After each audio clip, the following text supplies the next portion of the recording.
শুভ জন্মদিন সোনামা। Everyone, welcome to my new blog. আজকে আমার জীবনের একটা অন্যতম দিন, আর সেই দিনে তোমাদের সকলকে জানাই অনেক স্বাগত। প্রথমেই বলে রাখি, আমার জন্মদিনের প্রচুর উইশ আমি পেয়েছি। তাদের সকলকে আবারও একবার থ্যাংক ইউ সো মাচ। তোমরা এইভাবে আমাকে উইশ করেছো, পাশে থেকেছো। 5টা দিনের থেকে আজকের দিনটা সত্যি স্পেশাল। জন্মদিন নিয়ে তো আলাদা করে কিছু বলার নেই, কারণ জন্মদিনটা আমাদের সকলের কাছে সত্যি খুব স্পেশাল একটা দিন হয়। তো আমি জন্মদিনের সকালে প্রথমেই মহাদেবের কাছে চলে গেছিলাম। আর শুধু এটা এবছরের জন্য নয়, প্রত্যেক বছর আমার জন্মদিনের সকালটা কিন্তু মহাদেবের সাথেই শুরু হয়। তো সেরকমই আজকেও গেছিলাম। আর এতগুলো বাচ্চা দেখো সঙ্গে সঙ্গে চলে এসছে, আর ওদের সাথেও বেশ কিছুটা সময় কাটিয়ে অনেকক্ষণ মজা করছিলাম। আর তারপরে দেখো আজকের দিনটা মোটামুটি ব্যস্ততার মধ্যে কাটলেও কিছুটা সময় কিন্তু আমি ওদের জন্য অবশ্যই বার করে নিই, কারণ ওরা এত পরিমাণে আমাকে ভালোবাসে যে কোনোদিন আমি যাবো আর ওরা আসবে না, এটা কিন্তু হয়ই না। তো যাই হোক, এইভাবে দিনটা মোটামুটি স্টার্ট করলাম, যেটা আমার খুব ভালো লেগেছে। প্রত্যেকবারেও এরকমভাবেই আমি স্টার্ট করি, বাট কখনো ক্যামেরাবন্দি করা হয়নি। এবছর ক্যামেরাবন্দি করতে পেরেছি, আর তার সাথে তোমাদের সাথে শেয়ার করতে পারছি, সেটা আমার সবথেকে বেশি ভালো লাগার জায়গা। 2018 পর্যন্ত আমার বার্থডে কিন্তু একদমই আলাদা হতো, যেহেতু আমার বাপি তখন ছিল। 2019-এর পর থেকে সত্যি বলতে বাপিকে ছাড়া এতগুলো বার্থডে কাটিয়ে নিয়েছি ঠিকই, কিন্তু সেই যে একটা অনুভূতি ছোটোবেলা থেকে কাজ করতো, সত্যি কথা বলতে সেই অনুভূতিগুলো কিন্তু এখন ফিরে পাই না।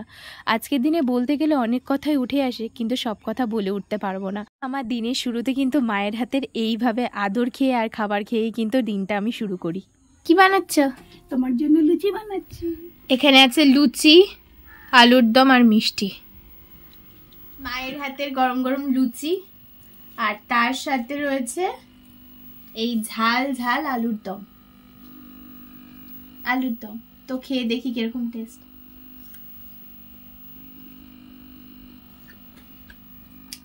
কোনো কথা হবে না, হেভি হেভি। হাতের এই গরম গরম লুচি আর আলুর দমটা আমি কখনোই মিস করতে পারি না। ফার্স্ট কমপ্লিট করে আমি বেরিয়ে গেছিলাম নিজের কিছু জিনিসপত্র আনার জন্য, আর এখানে এসে আমি দেখছি রীতিমতো যে মা এখানে অলরেডি সব রান্না কমপ্লিট করে ফেলেছে। আর আমারও ভীষণ খিদে পেয়ে গেছিলো, কারণ বাইরে বেরিয়েছিলাম যেহেতু।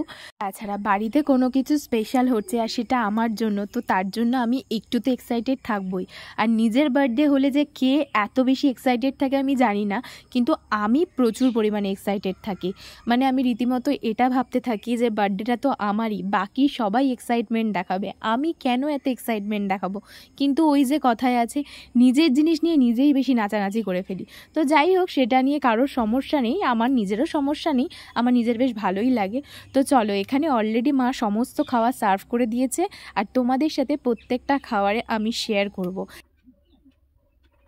আজকে মা এখানে সমস্ত খাবার আমার পছন্দের বানিয়েছে, তা দেখা যাক আমি কতটা খেতে পারি। মনে তো হয় না সব খেতে পারবো, তাও চলো ট্রাই করব। আর কি কি আছে এখানে আমি বলে দিই। এখানে রাইস রয়েছে, লেবু রয়েছে, গন্ধরাজ লেবু, যেটা আমার সব থেকে পছন্দের। তারপর এখানে শাক ভাজা, উচ্ছে, আলু ভাজা, পটল ভাজা, ফুলকপি ভাজা রয়েছে।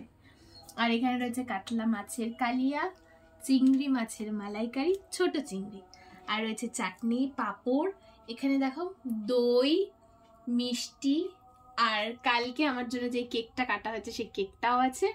এখানে অনেক চকলেট আর চিপসও রয়েছে। মানে আমি খাওয়ার জন্য জাস্ট খুব এক্সাইটেড। তো চলো স্টার্ট করা যাক। এতগুলো খাবার দেখে আমি নিজেই ভাবছিলাম কোনটা দিয়ে শুরু করব না করব, কিন্তু জন্মদিনের যখন আমি খেতে বসি তখন প্রথম খাবার কিন্তু প্রত্যেক বছর মাই আমাকে খাইয়ে দেয়। প্রত্যেকটা খাবার কিন্তু আমি ঠিকভাবে কমপ্লিট করতে পারিনি, বাট যতটা পেরেছি চেষ্টা করেছি। তো সেরকমভাবেই মোটামুটি লাঞ্চটা কমপ্লিট হয়ে যেতে যেতেই অনেকটা লেট হয়ে গেছিলো, যেহেতু অনেকগুলো রান্না আর একার হাতে মা পুরো কমপ্লিট করেছে, সেই জন্য অনেকটাই লেট হয়ে গেছিলো। তো সমস্ত কিছু কমপ্লিট হয়ে গেছে যখন, আমি একটু আমার ওয়ালটাকে ডেকোরেট করে নিয়েছিলাম। আমার বার্থডে যেহেতু ডেকোরেশন হবে, তো পুরোটা আমি নিজের হাতেই করেছিলাম। আর তারপরে চটপট করে রেডি হয়ে গেছিলাম রাতের জন্য। রাতে সেলিব্রেশন হয়েছিল বাড়িতে, তো সেই জন্য বাড়িতেই ভালো করে রেডি হয়েছিলাম। আর আমি একা রেডি হলে তো হবে না, আমার সাথে মাকে রেডি করতে হবে।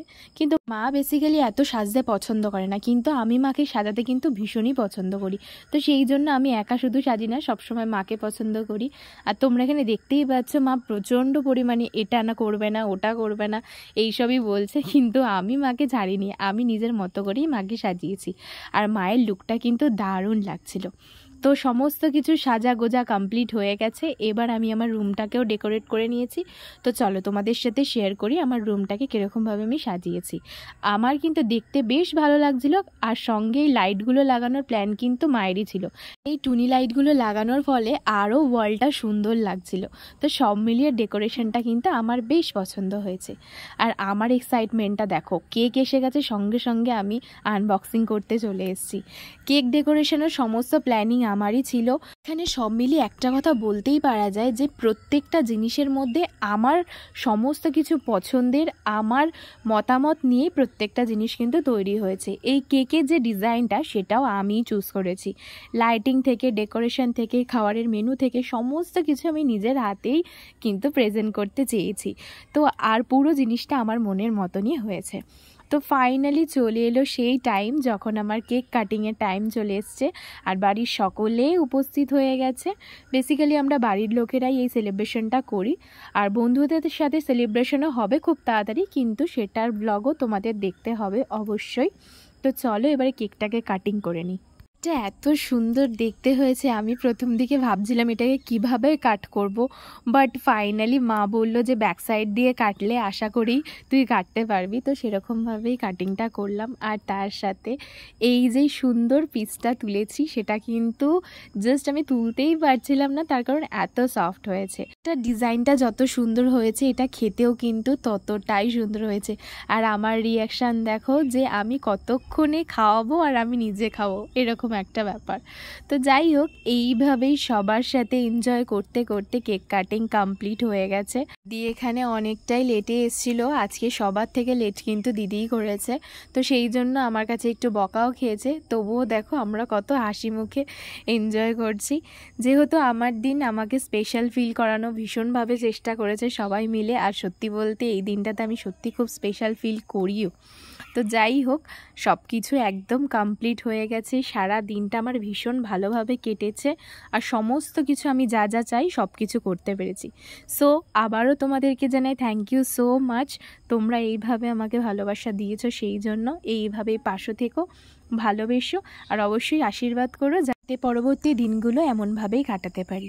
এবার ভিডিওটা এখানেই আমাকে শেষ করতে হচ্ছে। তো চলো আজকের মতো এখানেই ভিডিওটা শেষ করছে, দেখা হচ্ছে নেক্সট ভিডিওতে। এখনের মতো টাটা।